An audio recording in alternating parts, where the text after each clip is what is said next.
यथा सर्वतं क्षोक्म्य आकाशं नोपलिप्यते सर्वत्र स्थितो देहे तथात्मा तथात्मा नोपलिप्यते। जैसे सर्वत्र अवस्थित आकाश सूक्ष्म होने के कारण किसी वस्तु के साथ संलग्न नहीं होता, वैसे ही आत्मा सब देह में रहने पर भी किसी के साथ लिप्त नहीं होता। आत्मा निर्लिप्त है, इसका दृष्टांत है आकाश। आकाश सबके भीतर है, परंतु किसी भी वस्तु के साथ आकाश लिप्त नहीं है, क्योंकि आकाश बहुत सूक्ष्म है। धूल और धूम समय समय पर आकाश को मानो आच्छादित करते हुए दिख पड़ते हैं, परंतु धूप और धूम हटने पर भी आकाश में कोई दाग नहीं रह जाता, दाग नहीं छोड़ जाते। परंतु धूल और धूम हट जाने पर आकाश को सर्ववर्ग कहते हैं, अर्थात सब वस्तुओं में उसकी स्थिति है। यह स्थिति और गति क्या है? स्थिति और गति एक ही बात है। अस्थितिशील आत्मा काल के द्वारा ही गतिशील होता है। सीमाबद्ध काल ही माया का रूप है, देह उसका आश्रय है। इस काल के कारण ही हम आत्मा के देह भाव गमनागमन की बात सुनते हैं। इसी के कारण बाल्य, युवावस्था, वार्धक्य, जन्म और मृत्यु के नाना प्रकार के खेल देखते हैं। इस प्राकृतिक संबंध से रहित होने पर आत्मा को चिरस्थिर, नित्य निर्विकार, जन्म जरा मरण शून्य रूप में उपलब्ध कर सकते हैं। शास्त्र धर्म में जिसको नित्य निर्लिप्त रूप में देखते हैं, उसको जब सुषुम्ना में अवस्थित देखते हैं तो वह गतिशील तथापि अस्थिर है। अस्थिर इसलिए है कि सुषुम्ना में अवस्थित प्राण मृत्यु पास में बद्ध नहीं होता, अर्थात परिवर्तित नहीं होता। यावत् जासु मेरुर मध्य तावन मृत्यु भयंकरता। यहाँ बिल्कुल ही गति नहीं है। यहाँ बिल्कुल ही गति नहीं है ऐसी बात नहीं है। बिल्कुल गतिशील होने पर देह नहीं रह सकता। तथापि सुषुम्ना में प्राण की सूक्ष्म गति को गति शून्य ही कहते हैं, क्योंकि इस गति से कोई परिवर्तन नहीं होता। जब प्राण इड़ा पिंगला में आकर जन्म मरण धर्मी होता है, तब भी सूक्ष्म भाव से सुषुम्ना में स्थिर प्राण के साथ उसका संबंध रहता है। यह स्थिर प्राण जो अचल होकर भी सचल है, वह जब सहस्रार में पहुंचकर गति शून्य होता है, तब देहादि के साथ प्राकृत संबंध नहीं रहता। जन्म से मृत्यु काल पर्यंत जीव की इस गति को अवरोध नहीं होता। इसी कारण जीव का अदृष्ट और देहा संबंध भी कभी अवरुद्ध नहीं होता। प्रत्येक गतिशील पदार्थ किसी अपेक्षित गतिहीन पदार्थ को अवलंबन करके ही वर्तमान रहता है, अन्यथा उसका अस्तित्व ही नहीं रहता। जब तक अस्तित्व है, तब तक एक ओर गति और दूसरी ओर गतिहीन अवस्था होगी ही। यही जीव के बारंबार जन्म मरण या बारंबार आवागमन का कारण है। यह गति ब्रह्मांड में सर्वत्र है। गति के बिना ब्रह्मांड का अस्तित्व नहीं रह सकता। सब इस गति में पड़कर अत्यंत अनंत ब्रह्मांड में बारंबार परिभ्रमण कर रहे हैं। इस गति का अवरोध करने के लिए ब्रह्मावस्था में पहुंचना चाहिए, जहां न कुछ है और न होगा। धामना स्वेन सदा निरस्त कुहकं सत्यं परं धीमहि। इस परम सत्य को समझना होगा, इसके भीतर प्रवेश करना होगा, जहां माया का इंद्रजाल सदा के लिए स्तंभित होता है। क्रिया की परावस्था ही इस स्वकीय धाम है। अतएव इस पथ के पथिकों से यही अनुरोध है कि वे आत्मविस्मृत न हो। जिससे यह कैवल्यावस्था प्राप्त हो, उसके लिए इस प्राण की खूटी को बलपूर्वक पकड़े रहें। यह खूटी या स्थिर भाव तथा श्वास या गति सबके भीतर रहती है। जो श्वास की ओर लक्ष्य रख सकता है, वही संसार गति का अतिक्रमण कर सकता है। निरंतर श्वास प्रश्वास चल रहा है और पल पल में जीव मृत्यु की ओर अग्रसर हो रहा है। इस साधारण स्रोत में अपने को बहने न देना और इस अचल लक्ष्य को पकड़े रहने की चेष्टा करना ही परम कर्तव्य है। परिश्रम करने से ही यह पकड़ में आ सकता है। एक बार उस अचल लक्ष्य को पकड़ पाने पर अविचल राम की सब प्राप्ति होगी, जो सबके भीतर रहता है।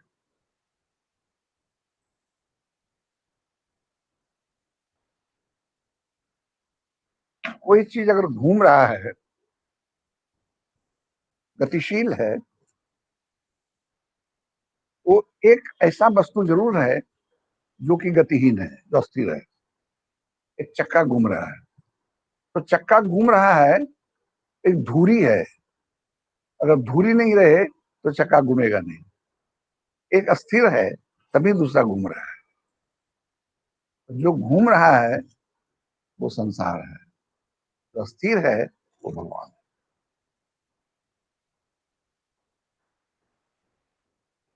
तो जो अस्थिर है, जिसमें कोई परिवर्तन नहीं होता, वो भगवान है। उसको पकड़ना पड़ेगा। खूंटी को पकड़े तभी आवागमन। अगर इस गति को रोकना है तो क्या करना पड़ेगा? या तो हम इस चक्के को रोक लें, वो रुक जाएगा, धुरी भी रुक जाएगी, या धुरी को पकड़ लें तो चक्का भी रुक जाएगा। तो प्राण और मन, प्राण जो है वो खूंटी है, उसी के सहारे चल रहा है संसार। उसको अगर हम पकड़ लें तो हमारा आवागमन रुक जाएगा। बहुत सिंपल शब्द में हम जो समझे हैं वो आप लोगों के साथ हम शेयर कर रहे हैं कि कोई भी गतिशील चीज कोई गतिहीन वस्तु के सहारे ही घूमता है। कुम्हार का चक्का देखते हैं, कुम्हार का चक्का घूमता है, लेकिन बीच में जो खूंटा है वो अस्थिर रहता है, उसी के सहारे घूमता है। वो अगर घूमने लगे तब तो नहीं घूम सकेगा। उसी तरह एक गतिहीन चीज है जिसके सहारे ये पूरा संसार घूम रहा है। अगर हमको इस आवागमन से, यही घूमना जो है, यही हमारे जन्म मृत्यु का कारण है। अगर इसको हम रोकना चाहते हैं तो जो अस्थिर है उसको पकड़ना पड़ेगा। तो मन से प्राण को पकड़ना पड़ेगा। तो मन से जब प्राण पकड़ाएगा तो क्या होगा? ये गति रुक जाएगी। उसी के साथ हमारा जन्म मृत्यु का खेल जो है ये भी रुक जाएगा। रामाय रामचंद्राय रामभद्राय वेद सीताय पतये नमः। आराम कल्प वृक्षाणां विराम शकलापदाम् अविरामस्य लोकानां रामये रमतां भजे। चक्रे रामायणं चक्रं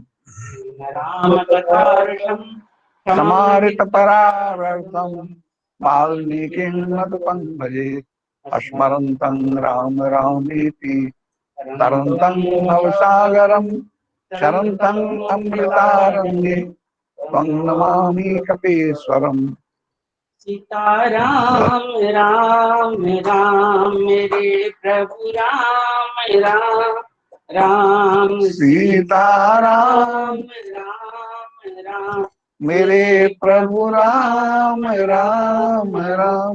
मंगल भवन मंगलहारी द्रवमुजु दशरथ धीर बिहारी लखन हृदय लालसा विशेषी जाई जनकपुर आयहु देखी प्रभु भय बहुरी मुनहि सकुचाई प्रगट न कहि मनहि मुस्काई। लक्ष्मण जी के हृदय में विशेष लालसा है कि जाकर जनकपुर देख आ रहे हैं, परंतु प्रभु श्री रामचंद्र जी का डर है और फिर मुनि से भी सब कुछ आते हैं, इसीलिए प्रगट में कुछ भी नहीं कहते, मन ही मन मुस्कुरा रहे हैं। राम अनुज मन की गति जाने, भगत बत्सलताहि उलसानी, परम विनीत सकुचि मुस्काई, बोले गुरु अनुशासन पाई। अंतर्यामी श्री रामचंद्र जी ने छोटे भाई के मन की दशा जान ली, तब उनके हृदय में भक्त वत्सलता उमड़ आई। वे गुरु की आज्ञा पाकर बहुत ही विनय के साथ सब चाहते ही मुस्कुरा कर बोले, नाथ लखन पुरु देखन चाहि, प्रभु संकोच डर प्रगट न काई, जो राउर आय सुमै पावो, नगर दिखाए तुरत ले आवो। हे नाथ, लक्ष्मण नगर देखना चाहते हैं, किंतु प्रभु आपके डर और संकोच के कारण स्पष्ट नहीं करती। यदि आपकी आज्ञा पाऊं तो मैं इनको नगर दिखाकर तुरंत ही वापस ले आऊं। सुनि मुनि सो कह बचन प्रतीति, कसन राम तुम राखऊ नीति, धर्म सेतु पालक तुम ताता, प्रेम विवश सेवक सुख दाता। यह सुनकर मुनीश्वर विश्वामित्र जी ने प्रेम सहित वचन कहे, हे राम, तुम नीति की रक्षा कैसे न करोगे, कैसे न करोगे। हे तात, तुम धर्म की मर्यादा का पालन करने वाले और प्रेम के वशीभूत होकर सेवकों को सुख देने वाले हो। जाई देखिया वहु नर नगरू, सुख निधान गो भाई, करहु सुफल सबके सदन दिखाई। सीताराम राम राम, मेरे प्रभु राम राम राम, राम, सीता राम राम, मेरे प्रभु राम राम राम, मंगल भवन मंगलहारी, द्रवहु सुदशरथ अजिर बिहारी। सुखी विधान दोनों भाई जाकर नगर देख आओ, अपने सुंदर मुख दिखलाकर सब नगर वासियों के मुखों को सफल करो।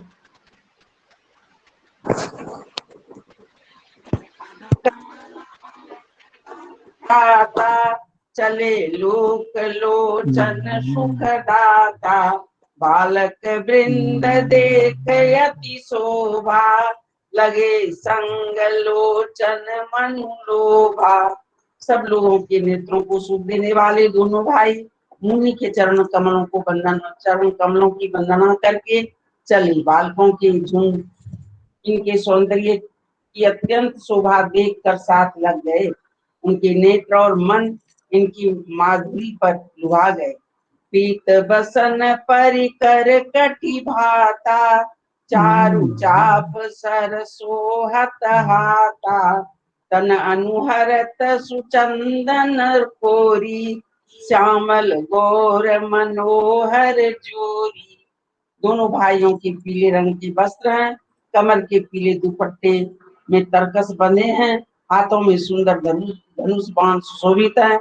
श्याम और गौर वर्ण के शरीर के अनुकूल, अर्थात जिस रंग का चंदन अधिक भव्य, उस पर उसी रंग की सुंदर चंदन की खोर लगी है। सांवरे और गोरे रंग की मनोहर जोड़ी है। के हरि कधर बाहु विशाला, उर अति रुचिर नाग मणिमाला, सुभंग सोन सर सिरहु लोचन, बदन मयंक ताप त्रय मोचन। सिंह की समान पुष्ट गर्दन, गले का पिछला भाग है, विशाल भुजाएं हैं, चौड़ी छाती पर अत्यंत सुंदर गजमुक्ता की माला है, सुंदर लाल कमल की समान नेत्र हैं, दोनों तापों से छुड़ाने वाला चंद्रमा के समान मुख है। कान्ह कनक फूल छवि देहि, चितवत चितहि चोरी जनु लेहि, चितबनी चारु भृगु पर बाँकी, तिलक रेख शोभा जनु चाँकी। कानों में सोने के कर्ण फूल अत्यंत शोभा दे रहे हैं और देखते ही देखने वालों के चित्त को मानो चुरा लेते हैं। उनकी चितवन दृष्टि बड़ी मनोहर है और भूमि तिरछी एवं सुंदर है। माथे पर तिलक की रेखाएं ऐसी सुंदर है मानो मूर्तिमती शोभा पर मुहर लगा दी गई है।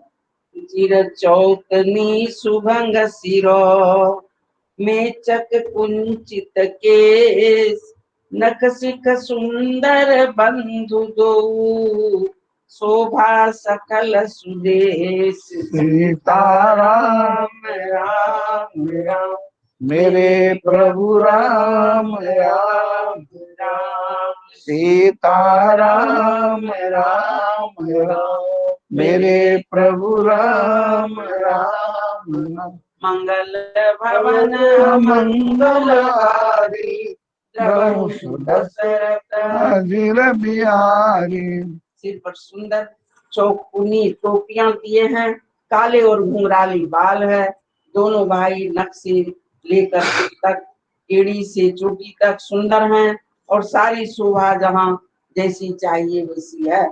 देखन नगर भूप सुत आए समाचार पुरवासिन पाए धाय धाम काम सब त्यागी मनहु रंक निधि लूटन लागी। जब पूर्ववासियों ने यह समाचार पाया कि दोनों राजकुमार नगर देखने के लिए आए हैं, तब वे सब हर बार और सब काम काज छोड़कर ऐसे दौड़े दौड़े मानो दरिद्री धन का खजाना लूटने दौड़े हों। निरखी सहज सुंदर दो भाई होई सुखी लोचन फल पाई जुवती भवन झरोखन लागी निरखई राम रूप अनुरागी। स्वभाव से ही सुंदर दोनों भाइयों को देखकर वे लोग नेत्रों का फल पाकर सुखी हो रहे हैं। युद्ध की स्त्रियां घर के झरोके से लगी हुई प्रेम सहित श्री रामचंद्र जी के रूप को देख रही हैं। कहीं परस पर बचन स्वप्रीति सखी इन कोटि काम छवि जीती सुर नर असुर नाग मुनि माही शोभा असी कहु सुनी अति नाही। वे आपस में बड़े प्रेम से बातें कर रही हैं। हे सखी, इन्होंने करोड़ों कामदेव की छवि को जीत लिया है। देवता मनुष्य असुर नाग और मुनियों में ऐसी शोभा तो कहीं सुनने में भी नहीं आती। विष्णु चारि भुज विधि मुख चारि विकट बेस मुख पंच पुरारी अपर देव अस दुको नाही क्या छवि सखी पट तरही जाही। भगवान विष्णु की चार भुजाएं हैं, ब्रह्मा जी के चार मुख हैं, शिव जी का विकट भयानक वेश है और उनके 5 मुंह हैं। हे सखी, दूसरा देवता भी कोई ऐसा नहीं है जिसके साथ इस छवि की उपमा दी जाए। पय किशोर सुषमा सदन श्याम गौर सुखदाम अंग अंग पर बार यही कोटि कोटि सतकाम। सीताराम राम राम मेरे प्रभु राम राम राम सीताराम राम राम मेरे प्रभु राम राम राम मंगल भवन मंगलहारी प्रभु सुदशरथ अजीर बिहारी। इनकी किशोर अवस्था है। ये सुंदरता के घर सांवले और गोरे रंग की तथा सुख के धाम है। इनके अंग अंग पर करोड़ों अरबों कामदेवों की निछावर कर देनी चाहिए। अवर रामचंद्र की जय पवन सुत हनुमान की जय उमापति महादेव की जय। भागे पखारन पाय पंकज प्रेम तन पुल कावली नव नगर गान निशान जय ध्वनि उमगी जनु चौदिसी चली जे पद सरोज मनोज अरिउर सर सदैव विराजहि जे सुकृत सुमिरत विमलता मन सकल कलिमल भाजहि जे परसि मुनि बनिकालहि गति रही जो पातक मई मकरंदु जिनको शंभु सिर सुचिता अवधि सुर बर नहीं करी मधुप मन मुनि जोगी जन जे से अभिमत गति लय हे पद पखारत भाग्य भाग जनकु जय जय सब कहे। नित्य कृत्य का 117 पेज निकाल लीजिए आप लोग। नित्य कृत्य 117 मधुराष्टक।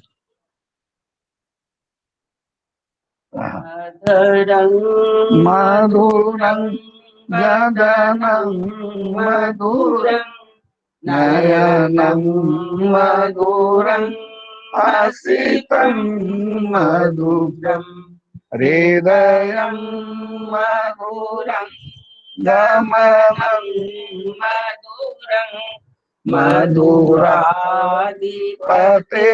मधुराधिपतेरखिलं मधुरं वचनं मधुरं चरितं मधुरं वसनं मधुरं फलितं मधुरं चलितं मधुरं भ्रमितं मधुरं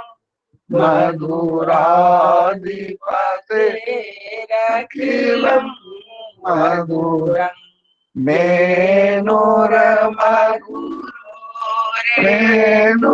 मेनुरमधुर पाणिरमधुर पादो मधुरो नेत्रं मधुरं शङ्खं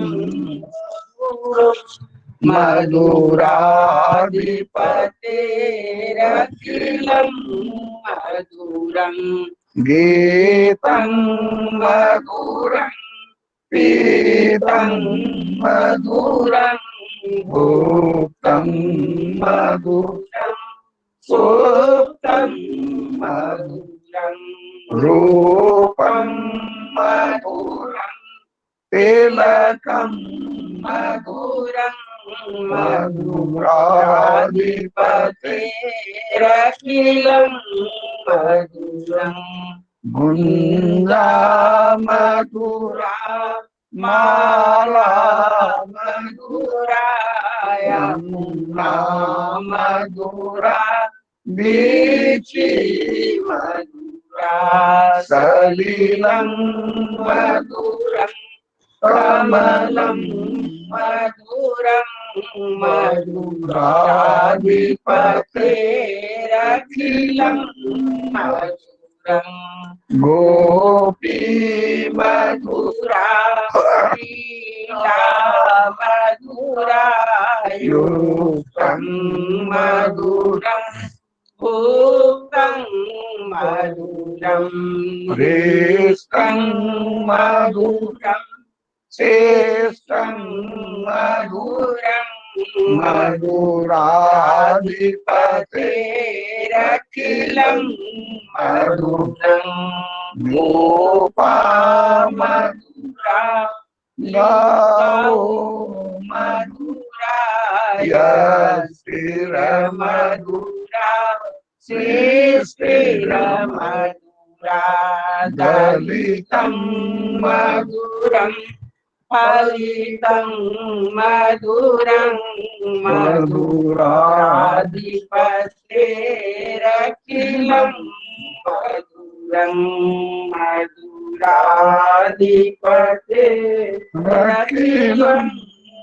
मधुरं श्री कृष्ण गोविंद हरे मुरारे हे राम नारायण वासुदेव श्री गुरु चैतन्य हे हे आत्मदेव हे मात गुरु के परमेश्वरनाथ श्री कृष्ण गोविंद हरे मुरारे हे राम नारायण वासुदेव श्री गुरु चैतन्य हे आत्मदेव हे मात गुरु के परमेश्वरनाथ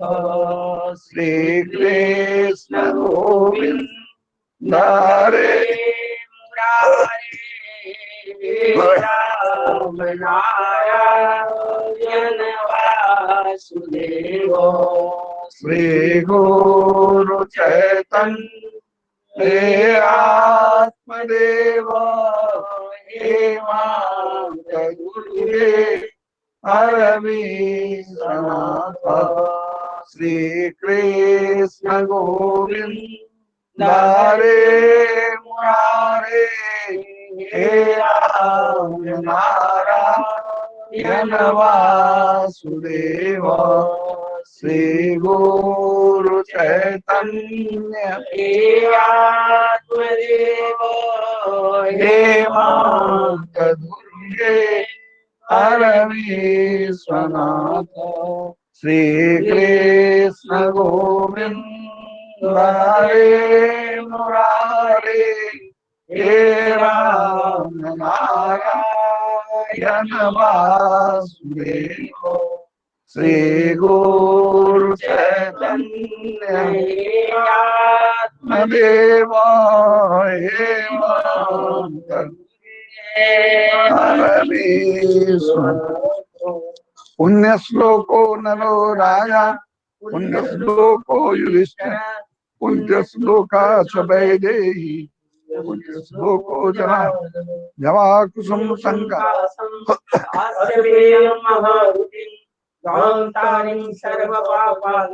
प्रणतोस्मि वक्रतुंड महाकाय सूर्यकोटि समप्रभ निर्विघ्नं कुरु मे देव सर्वकार्येषु वासुदेवं प्रपन्नोऽस्मि प्रणमामि पुनः पुनः जरामरण भीतोऽस्मि त्राहिमां मधुसूदन हे नीलकंठ लोकेश शेषमलया प्रमते सर्व हे दुर्जटे पशुपते गिरिजापते संसार दुख हराय सर्वाबाधा विनिर्मुक्तो मत्प्रसादेन भविष्यति न सर्वे भवन्तु सुखिनः सर्वे सन्तु निरामयाः सर्वे भद्राणि पश्येत्। आज का संदेश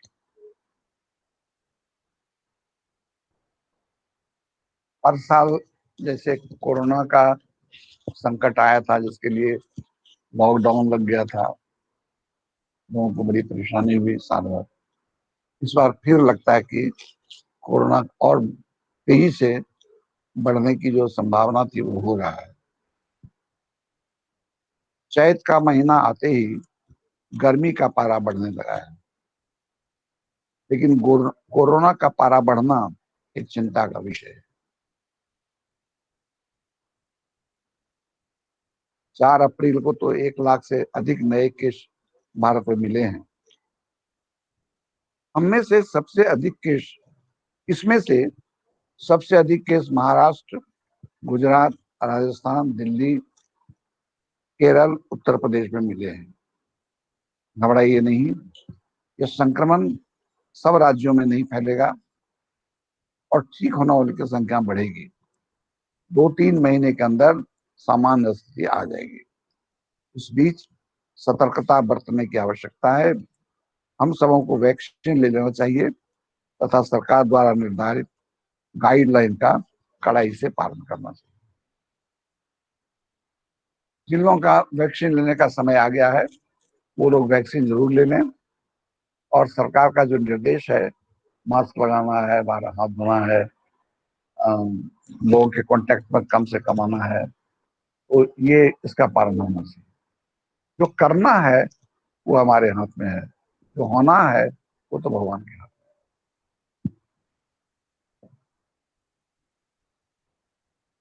है। अब थोड़ी सी अध्यात्म की बात, तो हम कहते हैं कि हम भगवान से मिलना चाहते हैं, क्यों नहीं मिलते हैं? हमको कौन मना कर रहा है? लेकिन नहीं मिल पाते। क्यों नहीं मिल पाते हैं? कि हमारे और उनके बीच में एक दीवार है। जब तक ये दीवार नहीं टूटेगा तब तक हम लोग एक दूसरे से नहीं मिल सकते। मिलने से क्या हो जाएगा? भगवान, ठीक है, भगवान का भी सुनते हैं कि भी सुंदर है, देखने में ये है, उससे हमको क्या परिवर्तन हो जाएगा? परिवर्तन ये होगा, ये दूध पानी से मिलता है ना, पानी जब दूध से मिलता है, पानी भी दूध ही हो जाता है। वर्षा का पानी जब समुद्र में आता है तो समुद्र ही हो जाता है। गंगा में जलता है, गंगा ही हो जाता है। तो हम जब भगवान को अनुभव करेंगे तो हम स्वयं भगवान हैं, ये बात समझ में आए। लेकिन दोनों के बीच में एक दीवार है, और उस दीवार का नाम है अहंकार। हमारे और भगवान के बीच में सबसे बड़ा दीवार अहंकार है। अहंकार मतलब अपने को बड़ा, श्रेष्ठ, सुंदर दिखाने की स्पर्धा। हम बड़े हैं, हम बढ़िया कपड़ा पहनते हैं ताकि हम दूसरों की अपेक्षा ज्यादा सुंदर दिखें। 500 रुपए के जूता से काम चल सकता है, लेकिन 5,000 का जूता खरीदना चाहते हैं ताकि लोग समझे कि हम बड़े आदमी। ये बड़ा बनने का जो स्पर्धा है ना, इसी का नाम अहंकार है। अहंकार मतलब अपने को श्रेष्ठ, बड़ा, सुंदर दिखाने की स्पर्धा। एक आदमी की आवश्यकता बहुत सीमित है, 2-4 रोटी, 2 कपड़े, सोने के लिए एक बिस्तर। वो बेचैन इसलिए है कि वह दूसरों की अपेक्षा अपने को श्रेष्ठ दिखना चाहता है। 500 रुपए के जूते से भी काम चल सकता है, लेकिन हमें 5,000 का जूता चाहिए ताकि हम दूसरों के सामने छोटे नहीं पड़ जाएं। इतना कीमती होता है हीरा। लेकिन फिर भी हम हीरा चाहते हैं, हीरा का सेट चाहिए। क्यों? ताकि हम दूसरों की नजर में बड़े दिखें। यही बड़ा होने की इच्छा हमें गलत काम करने के लिए प्रेरित करता है, हमें चिंता में डाल देता है। या मेरा वहम है, कपड़ा, गाड़ी, जेवर, घर होने से लोग हमें बड़ा आदमी समझेंगे। सचमुच में हम सोचते हैं ना कि हम बढ़िया कपड़ा पहनेंगे, बड़ा गाड़ी में चढ़ेंगे, बड़ा घर होगा, लोग हमको बड़ा समझेगा। ये मेरा वहम है।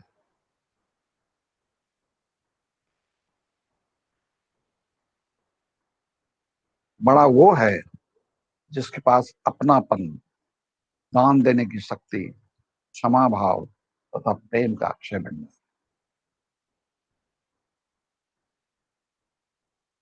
बहुत पैसा होने से आदमी बड़ा नहीं होता है, दान करता है वो बड़ा होता है।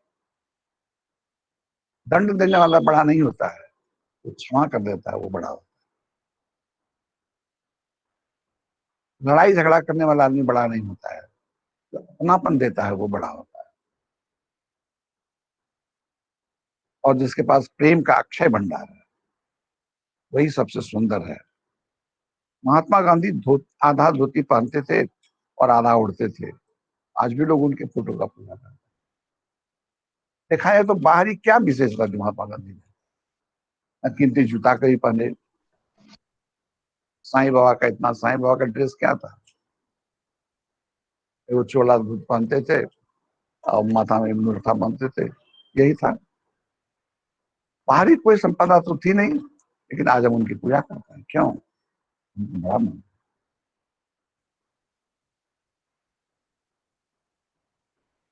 महात्मा गांधी आधी धोती पहनते और आधा ओढ़ते थे। आज भी लोग उनके फोटो की पूजा करते हैं।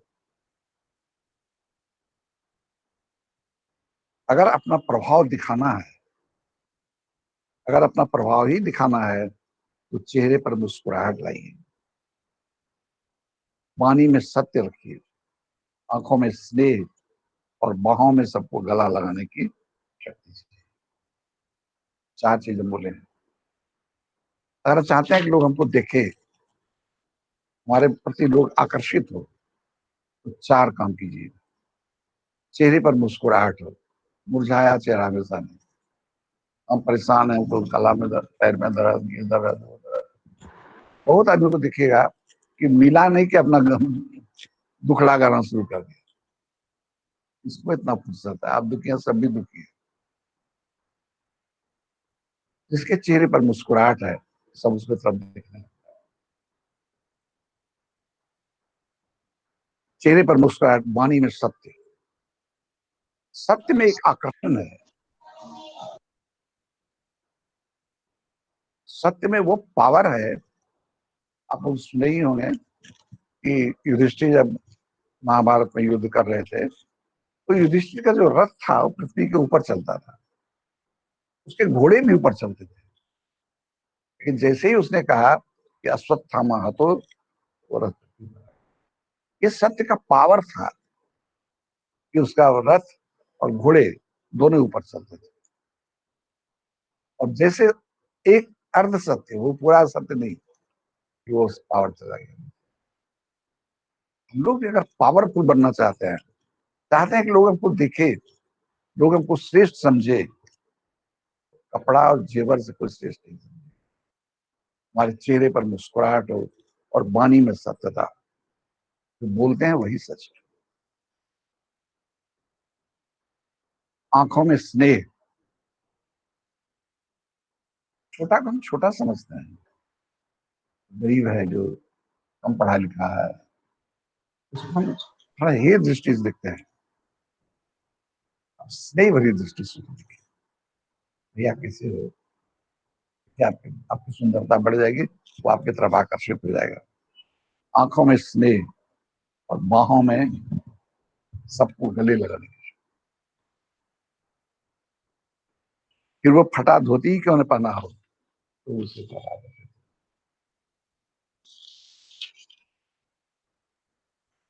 वो फटा धोती क्यों न पहना हो, तो सबको अच्छा लगे।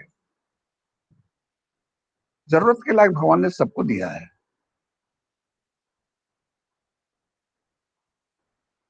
कन भर चीटी के लिए और मन भर हाथी के लिए, इसकी व्यवस्था भगवान ने किया है। मेरे लिए भी किया है, आपके लिए भी किया है। लेकिन अपने को श्रेष्ठ दिखाने के लिए जो हम आमदनी से अधिक खर्चा करते हैं, वही कर्ज लेने के लिए हमें विवश करता है। देखिएगा, देखोगे कि हम कर्ज इसलिए लेते हैं क्योंकि हमको खाने के लिए नहीं, दिखाने के लिए चाहिए। लोग हम कैसे आप चाहिए, वो क्या कहेगा, तो कहते हैं लोग क्या कहेगा। अपने को श्रेष्ठ दिखाने के लिए जो हम आमदनी से अधिक खर्च करते हैं, वही कर्ज लेने के लिए हमें विवश करता है। तथा अनेक चिंताओं से हम घिरे रहते हैं। उसके पास संतोष धन है तो सबसे सुख। जो वशिष्ठ में लिखा है, वशिष्ठ जी ने भगवान श्री राम को कहा है, हे राम, नंदन बन हो, चांदनी रात हो, उर्वशी शीतल मंद सुगंध पवन चल रहा हो, उर्वशी 16 श्रृंगार करके खड़ी हो, कामधेनु गाय हो, ये सब एक साथ मिल जाए तो जितना सुख मिलेगा, उससे 1000 गुना सुख उस व्यक्ति को है। उसको चाहिए ही नहीं। चाह गई चिंता गई, मनवा बेपरवाह, जाको कुछ नहीं चाहिए, सुई सान। इससे ऐसा सुखी कोई नहीं।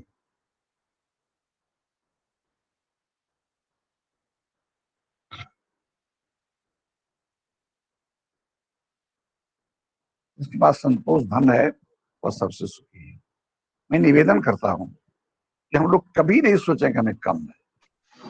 एक जो इंफिनिटी कॉम्प्लेक्स हमारे भीतर आ गया ना, कि उसको तो 3 महला मकान है, उसको 10 लाख जमा है, हमको नहीं है, कभी मत सोचिए। भगवान बहुत दिए हैं। अगर हमारे जूते फटे हैं तो चिंता मत कीजिए, क्योंकि बहुत लोग संसार में हैं उसको पैर ही नहीं,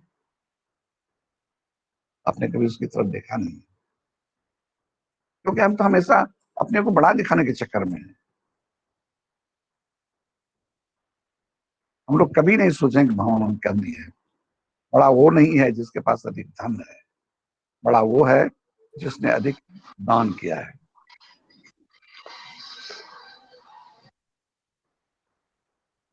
जो अभाव का अनुभव करता है और दूसरों से कुछ पाना चाहता है। हमको कम है, वही चाहता है कि दूसरा हमको कोई दे। जो पूर्णता का अनुभव करता है वो देना चाहता है। यही इसका बैरोमीटर नापने का।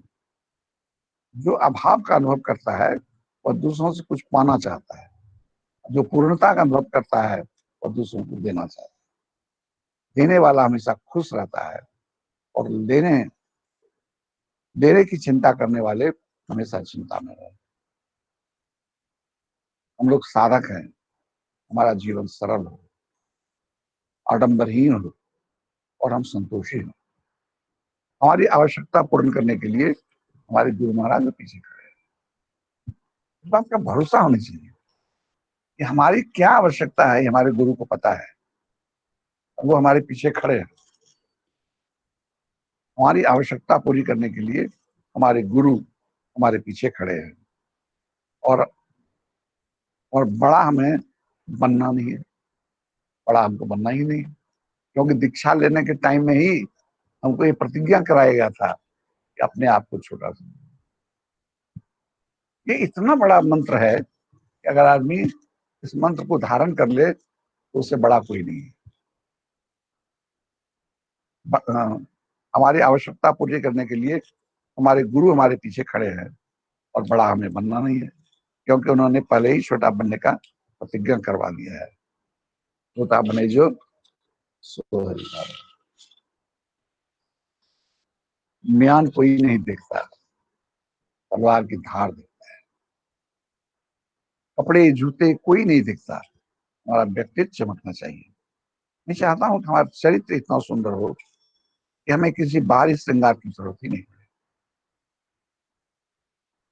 गुलाब या किसी अन्य फूल को कभी सजते हुए आपने देखा है? फूल सजता नहीं है, फूल दूसरों को सजा देता है।